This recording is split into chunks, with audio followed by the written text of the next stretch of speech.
Zach. Matthew Crawford is a motorcycle mechanic with a PhD in philosophy. You'd like his book, Shop Class as Soulcraft, which explains why he gave up a job at a think tank for a life running a repair shop.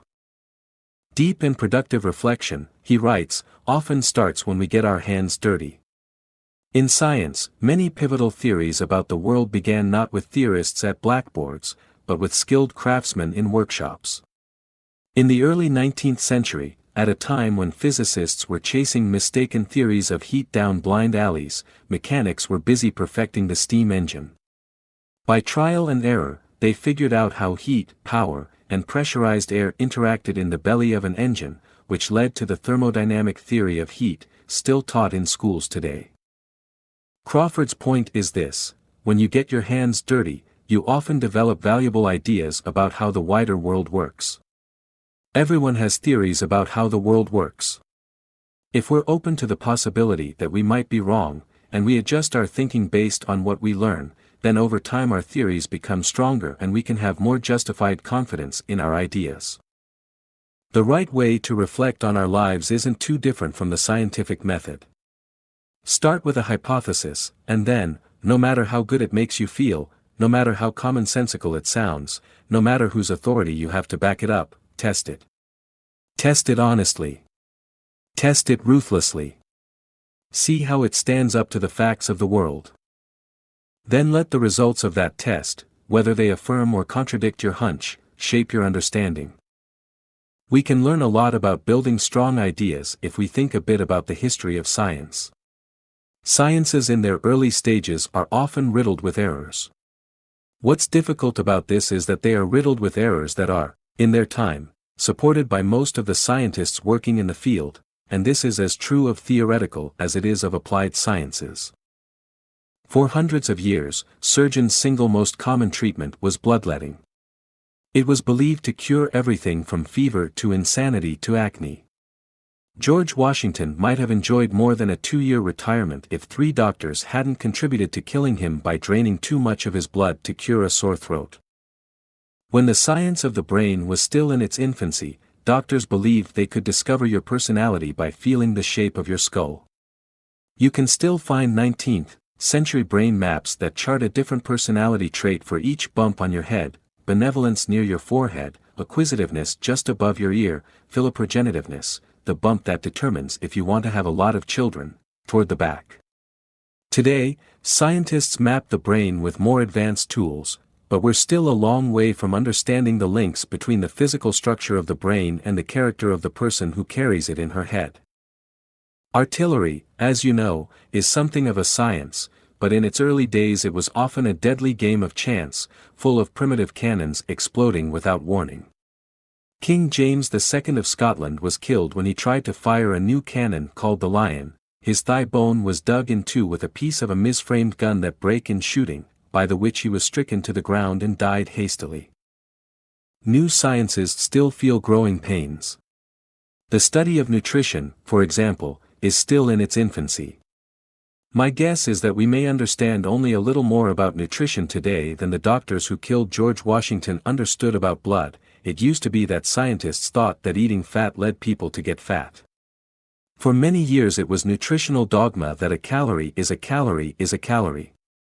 Following the old logic, my brother-in-law once bet a guy in his office that he could live for a week on nothing but Oreos. We still have a limited understanding of how hormones, exercise, and food interact. Seemingly every other week, some new study announces that cherry juice is the key to decreasing inflammation, or that the cabbage soup diet is the way to go. Young sciences, like brain science in the 19th century, or the medieval science of artillery, or nutrition science today, get things wrong all the time. One of the reasons is that a science often starts its life heavy on theory, speculation, and elegant models, but light on hard data. As long as scientists stay open to new experiences, inconvenient facts, and new ideas that explain those facts, over time our scientific understanding will get closer to the truth. Scientists turn their attention away from the way the world should behave, according to theory, and toward the messiness of reality. Over time, a science grows up. There's no shame in starting wrong. If you had all of the answers, there'd be no need to live an examined life. But there is shame in staying wrong. Without action, thought can never ripen into truth.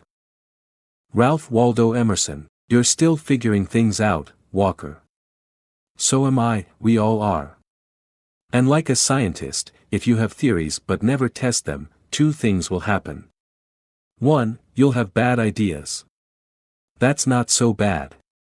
But 2, this is the bad part, you'll act on those ideas. It's the personal equivalent of blinding yourself to cure disease or blowing your leg off firing a poorly made cannon. Just as scientists build sound theories through experimentation, you can use your experience to build principles and ideas to shape your life.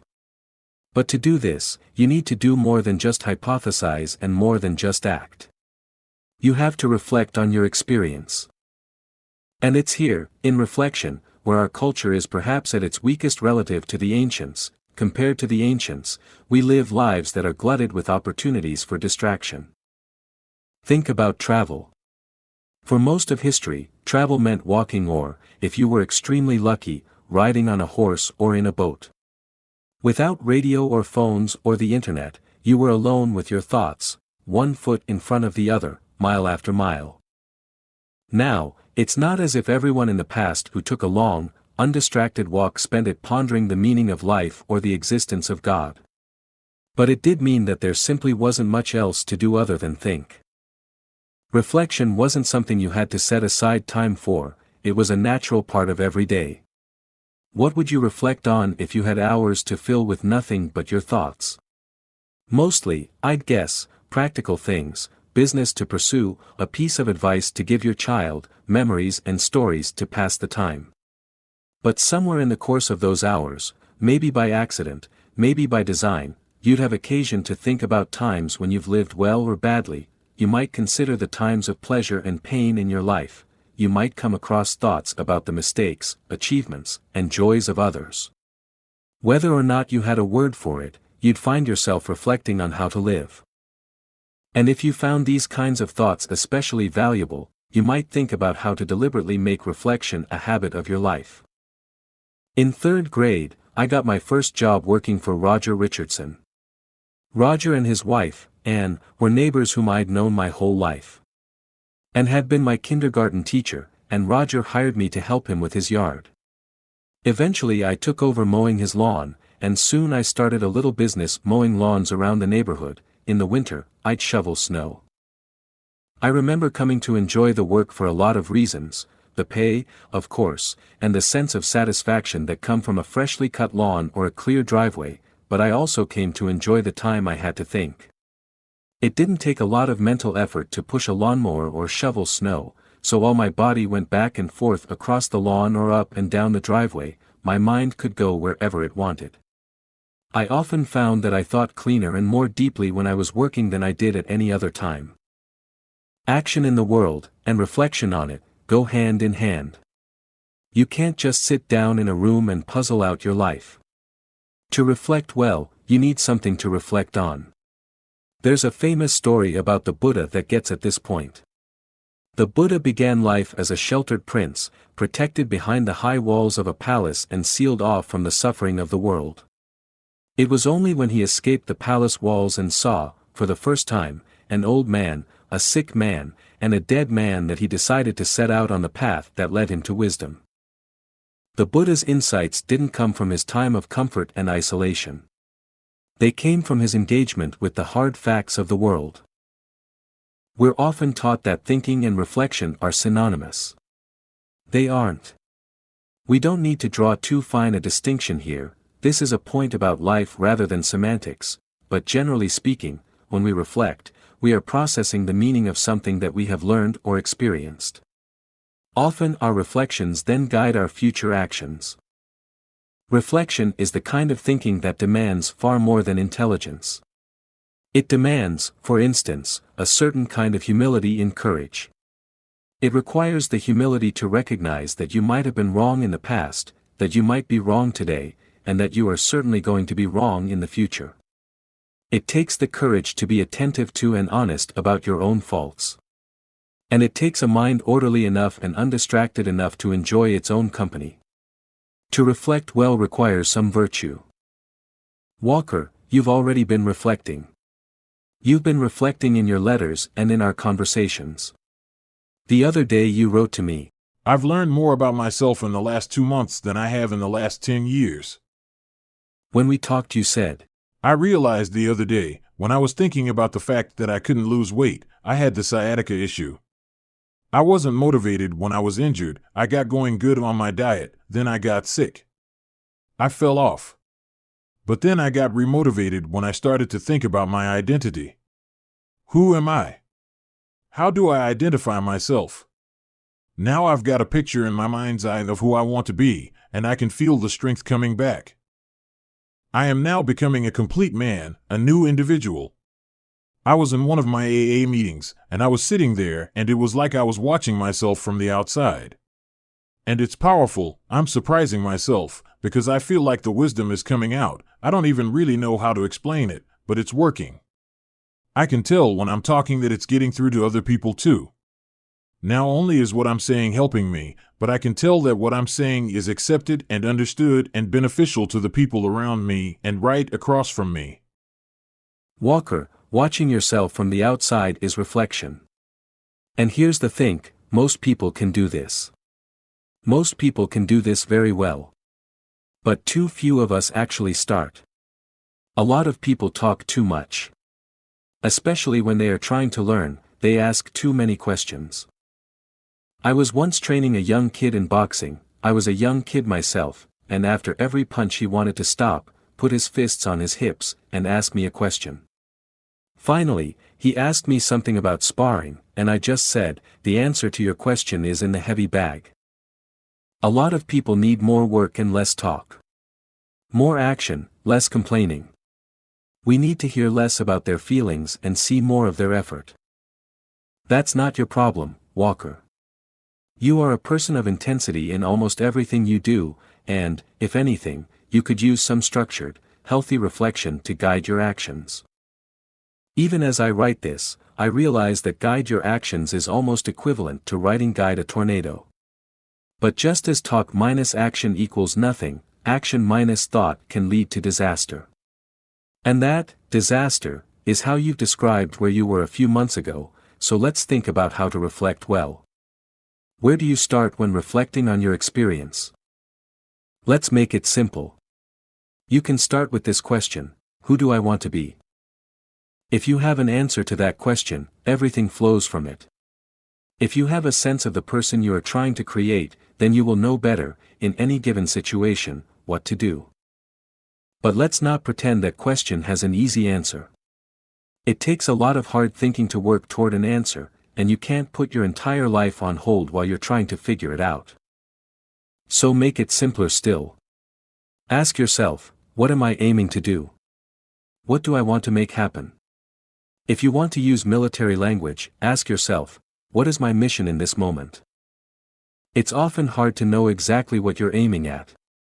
It's hard to define your mission. It's even hard to know what you want to make happen in the world. That's okay. In fact, that's kind of the point, that is where the work of reflection takes place. You have to work to figure these things out as best you can. Remember when we were talking about beginning? We said that you don't have to know what perfect looks like, but you do have to know what better looks like. If you know better from worse, then you've laid the groundwork for quality reflection. We can keep this straightforward. You ask, what was I aiming at? How did I do? What do I need to do differently next time? The other day, you wrote me about your first summer in the woods as a logger. Everyone heard the story about Kern's toes getting smashed by a tree he felled, and the time Jim had that log roll on him in the landing. Steve told me about the time he had a mighty redwood unwrap and splinter on him like confetti. He wound up pinned to the mountain by a 16-foot redwood splinter that stabbed directly through his left forearm, busting the artery and shattering his radius. Everyone knew the woods were dangerous and unpredictable. And at one point or another, everyone worked in the woods. It was something we grew up knowing we would do, and I chomped on the bit. The day I turned 16, I started in the brush sitting chokers. Within a few weeks, I was running a chainsaw and playing around on the loader a little bit. I remember where I was when I saw my first 6-foot redwood but cut being skidded into the landing. With a foot of bark wrapping the entire thing, it was almost 8 feet tall. When the loader grabbed a hold of it and tried to lift it off the ground, the back tires lifted instead. The front tires of the loader started going flat as it barely skipped the log around the landing. We had to dig a hole in the ground, drive a log truck down into it, drop the stakes off the trailer, and roll the log onto the truck to get it to the mill. That's big timber logging right there. I learned how to file a chain to keep it sharp and when to gas and oil the saw to keep it up and running when the landing got busy. I learned how to knock the dirt off a knot before bumping it to keep him chain sharp, how to buck a log at the right length without getting it pinched, how to set chokers on steep ground without catapulting any other logs further away from the machine I was working under. I was drinking off a fire hydrant on a job that doesn't often forgive mistakes. A lot of people will read that story and just see a kid trying to figure his way around the woods without breaking too many ribs. But it's also a story about a kid gaining wisdom, figuring out how to achieve excellence in his small corner of the world, and learning something about excellence in general. Now, I know that sounds ridiculously highfalutin. But that's only because we've made wisdom into something ethereal and abstract instead of something real and practical. The Greeks were smarter than us. They'd see 16-year-old Zach Walker growing in what they called phronesis, practical wisdom, the ability to figure out what to do while at the same time knowing what is worth doing. From Homer to Socrates, when the Greeks wanted to talk about wisdom, they often started by talking about it practically: a carpenter who knows how wood warps over time, a horse trainer who knows when to chasten and when to reward, a ship's captain who knows how to ride the winds. That's where good reflection takes you. It takes you to practical wisdom. And whether that's wisdom about running a chainsaw, paving a street, sustaining a marriage, flanking an enemy, or coaching your kid's team, it all makes you better. If we reflect on what we do, and part of what we do is to reflect, then how do we reflect on our reflection? Okay, I made that sound convoluted on purpose, because you can tie yourself in a knot thinking about this, and you can make this more complicated than it is. But the question is straightforward: how do you know if you're reflecting well? How do you know if the reflection that you're doing is going to make you better?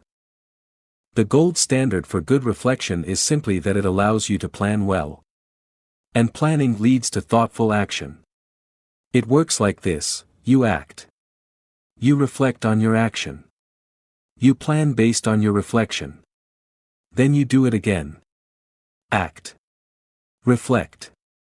Plan. This process of acting, reflecting, and planning sometimes takes place in the course of seconds and sometimes takes place over the course of years. But if we want to build resilience, it's critical that we engage in this process on a regular basis.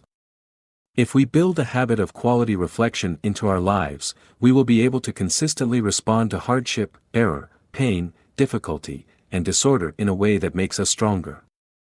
Reflecting well also means recognizing the mindsets that stand in the way of insight. A closed mind is sealed against new information, new training, and new growth. It filters out facts, leaving them unseen and unconsidered. Sometimes a closed mind is a product of arrogance, a conviction that someone is already in possession of a perfect, all-purpose ideology. Some people believe that they already know everything worth knowing. More often, a closed mind is a product of fear. Certain beliefs are as central to our thinking as the pillars that support a cathedral. We use these beliefs to hold up our own conception of ourselves and to justify our place in the world. We're afraid that if we question their strength, the world around us might collapse. A closed mind protects the ego, but at the cost of weakening and degrading our thinking. When we close our minds in fear or arrogance, we lock ourselves away, just as we might lock a healthy person in a dark, solitary cell. The prisoner is safe from the outside world, nothing can hurt him. At the same time, the prisoner is also deprived of everything he needs to grow strong. Without sunlight, exercise, good food, and relationships, he grows weak and sickly. The same is true of a core belief that is never exposed to debate and conversation, never nourished with fresh insight. Just as a person locked in isolation loses touch with reality, ideas that never have meaningful interaction with other ideas become erratic and fragile. As their ideas deteriorate in strength, many people lock them up all the more tightly and react all the more angrily when they are challenged. In this way, people who were once vibrant, interesting, and productive become stale, boorish, and self-destructive. It's for this reason that, of all the vices, self-righteousness is often the most self-blinding. When we reflect well on an event, we reflect not only on what happened, but on why it happened. When we begin to understand why something happened, we are not just revisiting a memory. We are creating understanding. Done well, reflection is more than replaying memories, it is the process of making sense of those memories in the larger story of our lives. Everyone can call back a memory. Not everyone can reflect on it. If our reflection is thorough, we move from having had an experience to having an understanding of what we've experienced. And if that understanding is then applied to how we live, we move from having an understanding to living with understanding. In other words, with the right reflection we learn to turn our experience into wisdom that shapes how we live. The difference between a life that is happening to you and a life that you shape is often reflection. Socrates talked about living an examined life. You put the words Socrates and examined life on paper and all of a sudden this can seem like something abstract, complicated, and daunting. But the examined life is straightforward. Not easy, but straightforward. You reflect on your purpose. You reflect on what you've done and you think about what you might do next. When you do this often enough, reflection becomes a part of who you are. That's it. That's the examined life. Will Guild, our Command Master Chief when we went through BUD/S, was a Tier 1 operator who had 30-some years in the teams. He became the head mentor of all of the guys going through training. Guild was about 6'4", 250 pounds. Guys who operated with him called him Big Will. Will had joined the teams when he was 19, and after doing everything he could in the Navy, he'd been an assault team crew leader, a pilot, a free-fall jump master, a combat diver, special forces, qualified. He went to college at William and Mary. He studied English. Acted in plays. Came to love Shakespeare. Read the classics. Later he went to a program at Harvard Divinity School to study Greek, and he became the first enlisted person ever to teach ethics and a class in philosophy at the Naval Academy. The first time Will taught a class to the junior officers at BUD/S, he started with that famous first line in Hamlet, "Who's there?" The point Will was making that day was not only that things were topsy-turvy in Hamlet's world, but that they were in ours as well. He explained how the role of the military in society was changing, and how after 9/11 we, as leaders, had to find ways to lead lives of service both in and out of uniform. Will's an incredibly thoughtful guy. He was a good mentor and he's become a great friend. Will lives an examined life. In fact, he's done such a good job of living an examined life that he's built some wisdom about how to reflect well. Will taught us that resilient people adapt well to what is happening around them. To do that, though, they have to understand clearly what is happening. Without self-deception, too much optimism, or too much pessimism. They have to see the world around them as it actually is. A lot of military definitions and methodologies get way too complicated. Have you ever seen a military visual for the OODA loop, observe, orient, decide, act? It's a perfect example of how a once valuable concept can be complicated to the point of irrelevances. But Will has a straightforward way of thinking about situational awareness that's very easy to apply. Will's idea allows for deep thinking and clear thinking at the same time.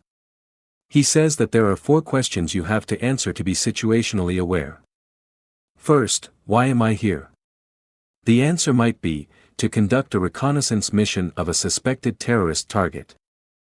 Second, what's going on around me? Headlights whipped around the corner and are barreling down the street toward the target house. Third, what am I going to do about it? Watch the car until it pulls up in front of the house, take photographs of the people who step out of the car, and send those photographs back to the boss. Fourth, how will my actions affect others? My commander will build a clearer picture of who is in the target house and what their pattern of movement is.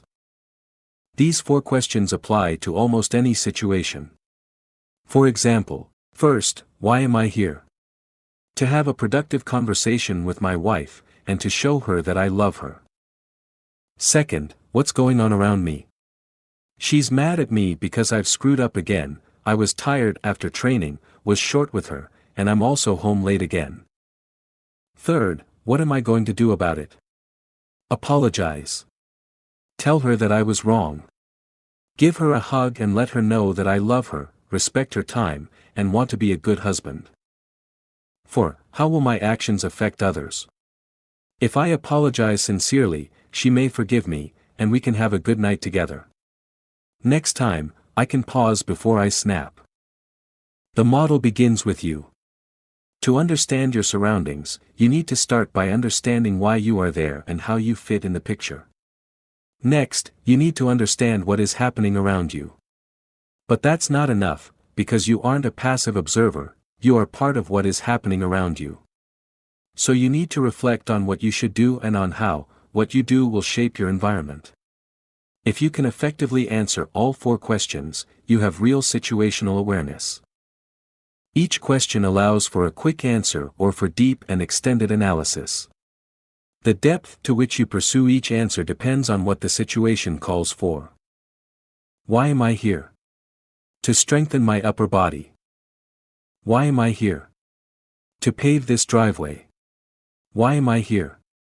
To celebrate my daughter's birthday. It's important to remember that the model works best if you ask and answer the questions in the right order. You don't start recording everything that's happening around you without first thinking about your purpose in the moment, because your purpose makes some facts crucial and others trivial. You don't plunge into action without observing the world around you. You don't make a decision to act until you've taken stock of your effect on others.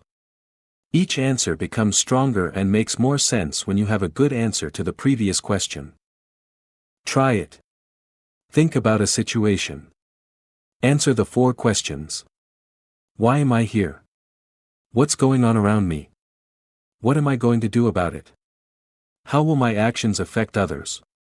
It's amazing to see the kind of clarity that this exercise can bring you. Sometimes your own course of action becomes clear immediately.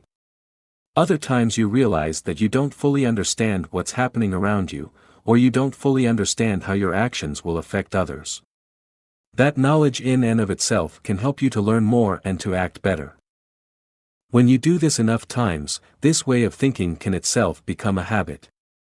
And that habit of thinking, over time, leads to greater situational awareness, which allows you to better adapt to and shape circumstances successfully, a skill at the heart of resilience. If the word wisdom is sometimes thought of as ethereal and highfalutin, then enlightenment has an even worse connotation. People often think of it as arrogance that smells like aromatherapy. And that's a shame, because the basic idea of enlightenment is pretty simple: you see clearly what you couldn't see before. In building your own insights, you might choose an example, a model, or a teaching to follow, but no one can do your reflecting for you, any more than someone can do your exercising for you. Someone else can put a thought in your head. But an insight is something you have to earn on your own. That was one of the Buddha's key teachings. When his students asked him where they could find enlightenment, he replied by telling them all the places they couldn't find it. Do not go by revelation, do not go by traditions, do not go by hearsay, do not go on the authority of sacred texts, do not go on the grounds of pure logic, do not go by a view that seems rational, do not go by reflecting on more appearances, do not go along with a considered view because you agree with it, do not go along on the grounds that the person is competent, do not go along because the monk is our teacher. But when you know for yourselves, these things are good, these things are blameless, these things are praised by the wise, these things, when adopted and carried out, lead to benefit and happiness, then you should enter and remain in them. The Buddha taught his students that they must know for themselves. The work of reflection is something you have to do for yourself. No one else can make you wise. Unreflective adherence to tradition, to sacred texts, or to authority won't make you wise. It is not that the examples of our teachers or the writings of earlier generations don't contain wisdom. It's just that they contain someone else's wisdom. What matters to me and to you is not how wise Aristotle or the Buddha were, but how wise you can be. To be wise is to know for yourself. Montaigne, too, put this well: we can be knowledgeable with other men's knowledge, but we cannot be wise with other men's wisdom. Some things, Walker, you have to learn for yourself. In most religious traditions, insight comes after a journey of some kind. Moses and Jesus and Muhammad all walked the desert. All spent time in solitude and reflection before they returned to their work in the world. Their stories remind us that insight rarely comes without effort. People who see things differently usually do so because they have trained their eyes and their spirits in a particular way. In Buddhist and Christian monasteries, people dedicate themselves to living by disciplined habits and consistent choices. These choices can radically change how they see the world. In a documentary about life in a Kharusian monastery, Into Great Silence, an elderly monk reflects on the loss of his sight. I often thank God that he let me be blinded. I am sure that he let this happen for the good of my soul. You may or may not see the world as he does. My point is only that the way you see the world is shaped by the reflection you are willing to do. Much of the compelling evidence that we have about elite performance suggests that practice helps people, sometimes literally, to see the world differently. Great hitters in baseball aren't always blessed with incredibly fast reaction times. Instead, through practice, they've come to read a pitcher's delivery so well that they can reliably predict the pitch that's coming in a fraction of a second. Great boxers aren't so fast that they avoid fling punches. Instead, through practice, they are able to anticipate when and where a dangerous fist might fly. In each case, practice makes the world look different. But it's also true, and this should help to keep us humble, that practice can help us to see very specific things while we remain blind to others that seem similar. The other day, I read about what happened to one of the greatest baseball players of our time when he tried to get a hit off of an Olympic softball pitcher. He whiffed 3 times. I never want to experience that again, the player said. You'd think a slugger like that would destroy a softball. A softball is bigger than a baseball and travels more slowly. But here's the problem: for most of his life the all-star hitter had trained himself in the art of looking at pitchers throwing baseballs. So when he saw a softball delivered underhand and with an entirely different motion than he's used to seeing from baseball pitchers, he was like a hapless little leaguer all over again. Why does this matter? First, insights come through practice. When we work at something, we come to see it differently. This is true of seeing a baseball differently. It's also true of seeing hardship differently. Second, we all have limited insights. Because some insights are built only through practice, and because the amount of time we have to practice anything is limited, we can master only a limited amount in our lives. Part of wise reflection is reminding ourselves of the bounds of our mastery and the limits of our vision. And part of a wise life is having friends who can help us to see beyond our limited experience.